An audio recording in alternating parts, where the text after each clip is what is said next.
Welcome to my channel, it's me Simran Sahani. तो आज मैं आपको पढ़ाऊंगी फ्लेमिंगो की poem, class 12 English Flamingo book की पोएम ऑन जेनिफर टाइगर के short question answer. Most important short question answer हम इस वीडियो में कवर करने वाले हैं। So let's begin with the question number 1। पहले क्वेश्चन का नाम है name the poem and the poet. ऐसा क्वेश्चन एक्सट्रैक्ट बेस में पूछ लिया जाता है, कोई स्टैंजा दे दी पोएम का एंड पूरी पोएम का नाम पूछा जाता है एंड उसकी जो राइटर है या पोएट है उनका नाम। ठीक है, तो इस पोम का नाम क्या है? Aunt Jennifer tiger. तो आंट जेनिफर की स्पेलिंग याद कर लो, अपोस्ट्रोफी ऐसा आएगा क्योंकि ये कहा जाता है आंट जेनिफर के टाइगर्स। ठीक है, टाइगर से टाइगर नहीं है, ओके, एस लगा हुआ है साथ में। आंट जेनिफर टाइगर्स इस पोएम के नाम है और इसको लिखा किसने? इसको लिखा है एंड्रीन रिच ने। तो you have to remember this. Comment section में मुझे पोएट का और पोएम का दोनों का नाम करेक्ट स्पेलिंग के साथ कमेंट कर दो। अब आते हैं हम नेक्स्ट क्वेश्चन पे। What do the symbols tigers, fingers and rings stand for in the poem Aunt Jennifer's Tiger? तो आपको जैसे पता होगा कि पोएम के अंदर ये 3 वर्ड्स यूज हुए हैं, टाइगर्स। ठीक है, जो आंट की जेनिफर की जो फिंगर्स हैं वो फ्लटर कर रही होती है, कांप रही होती है, एंड रिंग जो उनकी मैरिज वाली रिंग है ना, एंगेजमेंट वाली, उसके ऊपर। तो इन तीनों का सिंबॉलिक मीनिंग क्या है, ये क्या दिखा रहे हैं, that we have to tell. Okay, तो the tigers are symbols of bravery and courage. तो टाइगर किसका सिंबल है? ब्रेवरी का और करेज का। और ये जो एमसीक्यू क्वेश्चन है उसमें भी आपका हेल्प करेगा ये वाला answer. Okay, and also of Aunt Jennifer's desire for freedom. तो 3 चीजों को रिप्रेजेंट कर रहा है tiger, bravery, courage, Aunt Jennifer का डिजायर फॉर फ्रीडम। फिंगर्स की अगर हम बात करें, जो आंट जेनिफर की उंगलियां हैं, वो सिंबॉलिक है of the nervousness and fear experience by Aunt Jennifer. तो जो वो नर्वसनेस है उनकी वो दिखा रहा है, और जो फियर जो वो एक्सपीरियंस करती है अपनी मैरिज लाइफ में, उसको वो दिखा रहा है मैरिड लाइफ के अंदर। The ring symbolizes a binding marriage that is full of oppression and curtails one freedom। और जो वो अंगूठी है वो क्या दिखा रहा है? वो आंट जेनिफर की मैरिड लाइफ दिखा रहा है, और वो मैरिड लाइफ दिखा रहा है जो फुल ऑफ ऑपरेशन है, जिसमें उन पे अत्याचार हो रहे हैं, जहां उनके हस्बैंड उनकी कदर नहीं करते, उनसे प्यार नहीं करते हैं, उनके ऊपर उनको टॉर्चर कर रहे हैं, उनको फ्रीडम नहीं दे रहे, उनको अप्रेस कर रहे हैं। वी डोंट नो क्या प्रॉब्लम वो फेस कर रही है, बट यस, उनकी हालत देख के पता चल रहा है that she is not happy and she want to be free. ठीक है, तो मैरिज रिंग क्या सिंबलाइज कर रही है? Binding marriage that is full of oppression and curtails one freedom. Curtail मतलब होता है कट करना, खत्म कर देना, तो कर्टेल्स वंस फ्रीडम। ओके, तो आप स्क्रीनशॉट क्लिक करते रहिए सभी शॉर्ट क्वेश्चन आंसर्स को, और एक नोटबुक रखो और उनमें लिखते रहो। Why did Aunt Jennifer choose to embroidery tigers on the panel? Aunt Jennifer ने टाइगर ही क्यों चुने पैनल पे? एलिफेंट कर लेती, कुछ और बटरफ्लाई बना लेती। Why she chose tigers? Okay, तो Aunt Jennifer chose to embroider tigers on the panel because of the nature of the tigers। क्योंकि टाइगर्स का नेचर की वजह से उन्होंने उन्हें चूज करा। टाइगर कैसे होते हैं? नहीं डरते किसी से, फियर्स, ब्रेव, करेजियस। ठीक है, फियरलेस, ये 4 जो है ना, ये मतलब आप सिनोनियम मान लो तुम टाइगर की ब्रेवरी के, ये सब याद करके रखोगे। Strength and splendour which was in sharp contrast to her own meek nature. तो जो है टाइगर क्या दिखा रहा है? टाइगर क्या कर रहे हैं? दे सिंबलाइज स्ट्रेंथ एंड स्प्लेंडर, या आप करेज लिख देना, स्प्लेंडर नहीं लिखना होगा तो। Which was in sharp contrast to her own meek nature. तो इसलिए उन्होंने क्या एम्ब्रॉयडरी करे थे? वो करे थे हमारे टाइगर्स। मीक मतलब होता है बहुत सबमिसिव सा, बहुत ही भोला सा, बहुत डोमिनेंस में जो रहता हो किसी की। The massive weight of the wedding band that sits heavily on her fingers symbolize the ordeals and hardship of a married life. So she creates tigers as they are striking contrast to her frail, meek old lady who created them। तो ये जो पूरा paragraph है ना, ये देखो, ये यहाँ से शुरू हो गया, आंसर यहाँ खत्म हो रहा है। इसको पूरा रीड करते हैं साथ में एक बारी, और इसको आप नोटबुक में लिखो। क्या है? Aunt Jennifer choose to embroidery tigers on the panel because of the nature of the tigers. They symbolize strength and splendor, which was in sharp contrast to her own meek nature। जो इनके contrast में था इनके खुद के nature से। इनका nature क्या था? मीक, भोला सा, बहुत सीधा और डरावा सा। ठीक है, The massive weight of the wedding band that sits heavily on her fingers symbolize the ordeals and hardship of a married life। और जैसे कि हमें पता है कि उनके हाथ की जो अंगूठी है वो एक एग्जाम्पल है, सिंबल है, वो उनकी मैरिड लाइफ में जो भी वो परेशानियां झेल रही हैं उसका।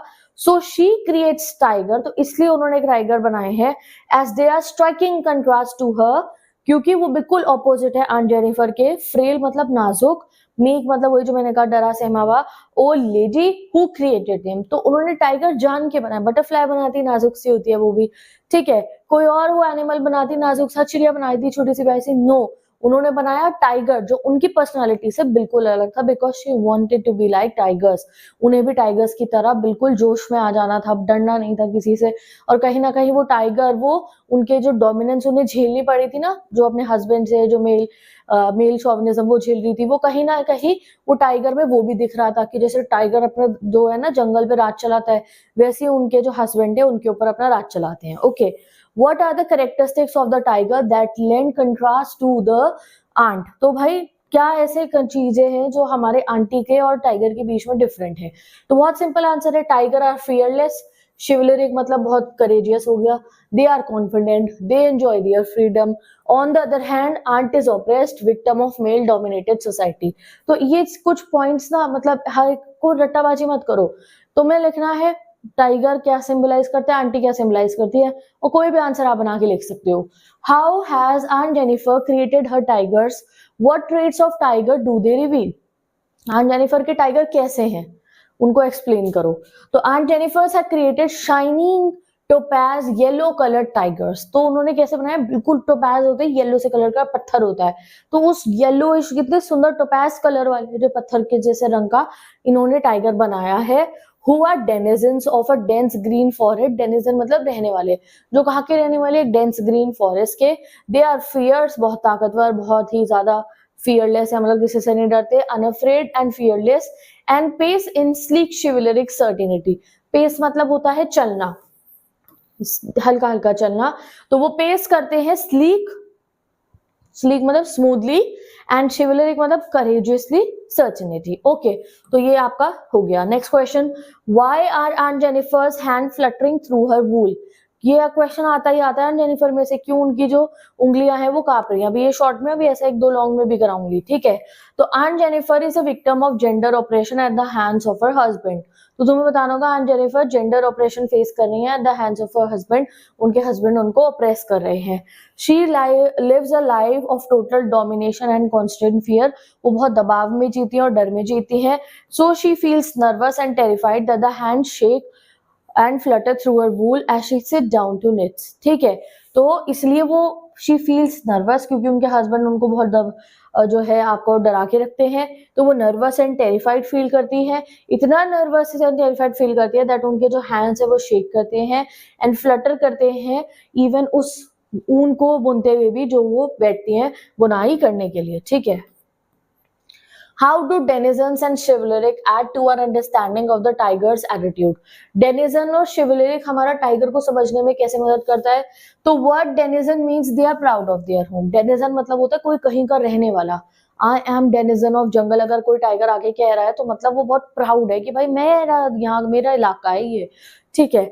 And they feel safe there and have a feeling of belonging attached to it. तो डेनिजन से ये समझ में आ रहा है कि भाई उन्हें बहुत खुश है वो अपने घर के अंदर, एंड वो बहुत ही अटैच्ड है अपने घर से, एंड बहुत गर्व है कि हमारे पास अपना घर है। वहीं पे आंटी के साथ तो ऐसा नहीं है ना, आंटी तो अपने घर पे ही खुश नहीं है। ठीक है, the word chivalric shows that they have a majestic and a worthy position like nights. और शिवलरिक मतलब क्या हुआ कि जैसे उनकी पोजीशन कैसी है, कैसे रहते हैं वो अपने घर के अंदर, अपने डेनिजन ऑफ ग्रीन है वो तो फॉरेस्ट में कैसे रहते हैं, जैसे नाइट्स रहते हैं ना, जैसे सेनापति और बड़े बड़े सिपाही रहते हैं, बिल्कुल वैसे ही बिल्कुल ये ब्रेव होके रहते हैं। How does Aunt Jennifer express her bitterness and anger against male domination. Aunty ने जो है अपना एंगर और अपना जो है बिटरनेस, जो अपने मन में कड़वाहट है उनकी, क्योंकि उनको मेल डोमिनेशन फेस करना पड़ा है, उसको एक्सप्रेस कैसे करा, क्या कोई स्पीच लिखी, क्या कोई पोएम लिखी, क्या करा, नहीं। उन्होंने एक अपनी टेपेस्ट्री उठाई, यानी कि एक पैनल सा होता है ऐसे गोल सा ना लकड़ी का, ऐसे यूं वुड का कटा होता है और उसमें जो है पेच लगा होता है, उसमें आप कपड़ा लगाओ और उस पर आप सुई से धागा लेके एम्ब्रॉयडरी कर सकते हो। तो उन्होंने वो उसके थ्रू अपनी जो है आर्ट के थ्रू अपना जो है परेशानी को, आप कह सकते हो ऑपरेशन को दिखाया। तो Aunt Jennifer is too terrified to openly resist the oppression that she is victim of. तो वो काफी डरी हुई है, इतनी डरी हुई है कि सामने से जाके अपने हस्बैंड को कुछ नहीं कह सकती।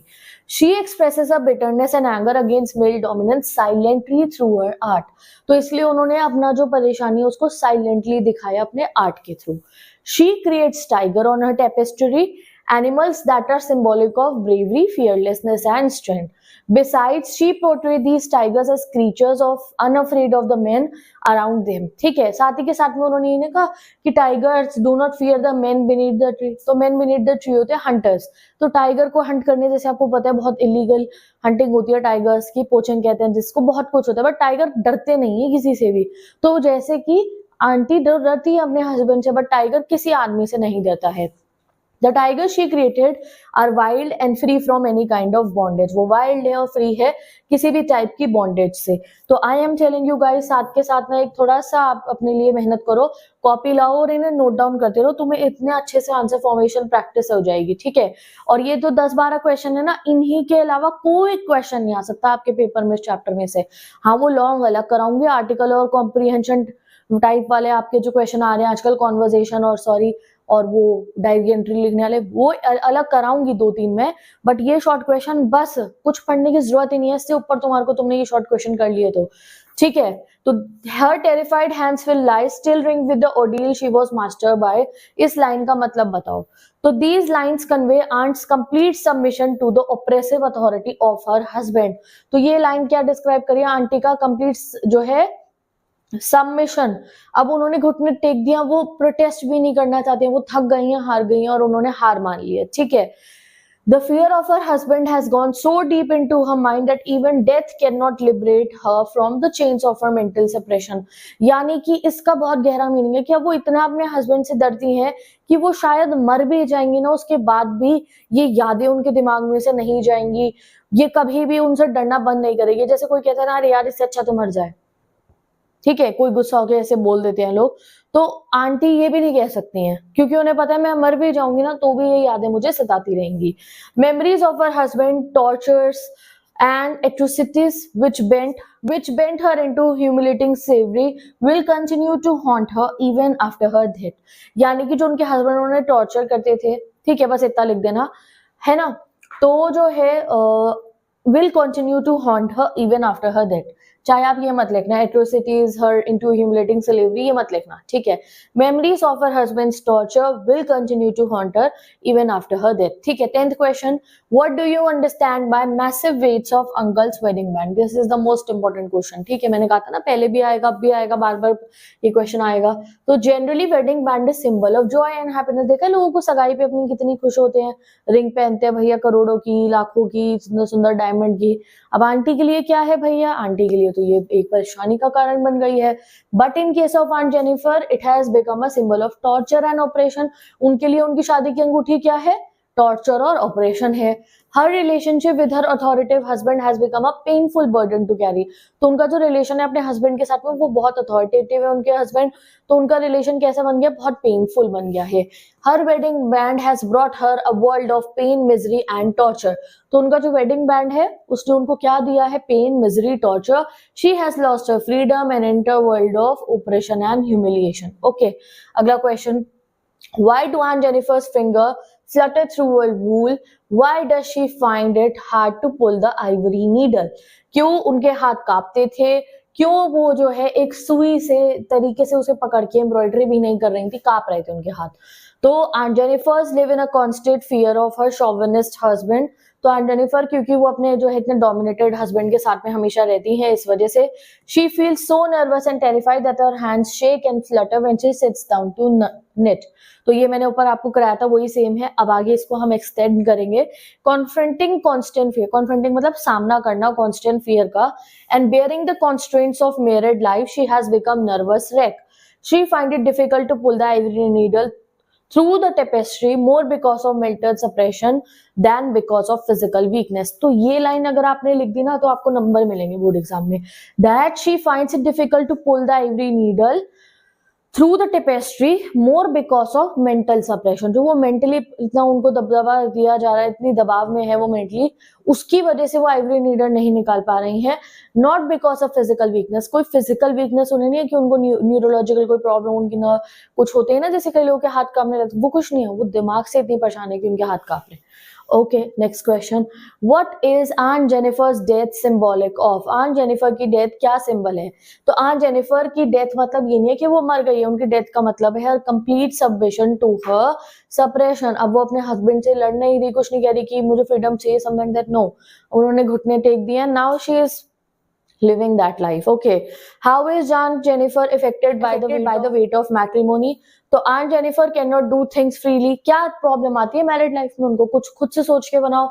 तो she cannot do things freely. She tries to come up to the expectation of her husband. She seems to have lost her identity. The freedom that she dreams of through her art is itself symbolic of her oppressed life. Last two questions. तो पहला है आपका 14th question. Why has Aunt Jennifer's embroidered tigers that are prancing proud and unafraid? तो last line है ये poem की जहाँ पे दिखाया जाता है कि टाइगर सब भी घूम रहे हैं प्राउड एंड अनअफ्रेड। तो ये बताओ। तो Aunt Jennifer has embroidered tigers that are prancing proud and unafraid to symbolize her aspiration for freedom and confidence. तो उन्होंने वो इसलिए बनाया जिससे वो उनकी एक मन की चाहत है कि मुझे भी ऐसा फ्रीडम चाहिए, कॉन्फिडेंस चाहिए। These vibrant tigers reflect the life she wishes she could lead, one filled with bravery and independence. तो वो टाइगर एक उनकी विश दिखा रहे हैं कि जैसी लाइफ वो जीना चाहती हैं, उन्होंने वो टाइगर्स के थ्रू दर्शाई है। The act of creating powerful जो है the act of creating such powerful imagery serves as an outlet for her suppressed emotion and desire. तो वो जो इमेजरी उन्होंने क्रिएट करी, इमेजरी मतलब आपके दिमाग में पिक्चर है जैसे आपको टाइगर घूमते हुए दिख रहे हैं बहुत ही स्ट्रांगली, वैसे तो वो उनका ना एक आउटलेट है, मतलब एक तरीका है उनके मन के इमोशंस को बाहर निकालने का, ठीक है, and desire contrasting sharply with her own fearful existence. Now last question, what will happen to Aunt Jennifer's tiger after her death? जब Aunt Jennifer की डेथ हो गई तो उसके बाद उनके टाइगर्स क्या करेंगे? तो the tigers that Aunt Jennifer has created will continue to exist and thrive even after her death. तो उनकी डेथ के बाद भी वो तो रहेंगे। They symbolize her enduring spirit and the freedom she yearns for. वो सिंबल रहेंगे, वो जो उनके घर में अगर वो दीवार पे वो उनका जो लगा होगा आर्ट पीस, तो वो दिखाएगा कि हाँ एक लेडी इस घर में रहती थी जो एक फ्रीडम डिमांड करती थी और जो है वो चाहती थी कि वो प्राउड हो जाए, वो प्राउडली अपने घर में जिए और अनअफ्रेड है, ठीक है। Aunt Jennifer has created will continue to exist and thrive even after her death. They symbolize her enduring spirit and the freedom she yearns for, remaining proud and unafraid. ठीक है। The presence, ये हटा दो। Their presence highlights the idea that despite her struggles, her artistic expression will live on as a proof, लिख सकते हो आप testament की जगह, proof to her desires and dream of a life without fear. ठीक है। तो जो थोड़े डिफिकल्ट वर्ड थे वो मैंने हटा दिया, जैसे टेस्टामेंट आप प्रूफ लिख सकते हो, ठीक है, इसको आप विदाउट लिख सकते हो, ये हटा दो, आप देयर प्रेजेंट लिख सकते हो, सिंपल। तो these are the total 15 questions that are the most important for this poem. Aunt Jennifer वाली पोएम नहीं पढ़ी थी, so go and watch the poem fast. मैंने डिस्क्रिप्शन बॉक्स में क्लास इंग्लिश की प्लेलिस्ट लगा दी है एंड इंस्टाग्राम आईडी पे सारे notes and question answer upload कर दूंगी, वहां से जाके स्टडी मटेरियल एक्सेस कर सकते हो। तो bye bye, take care and best of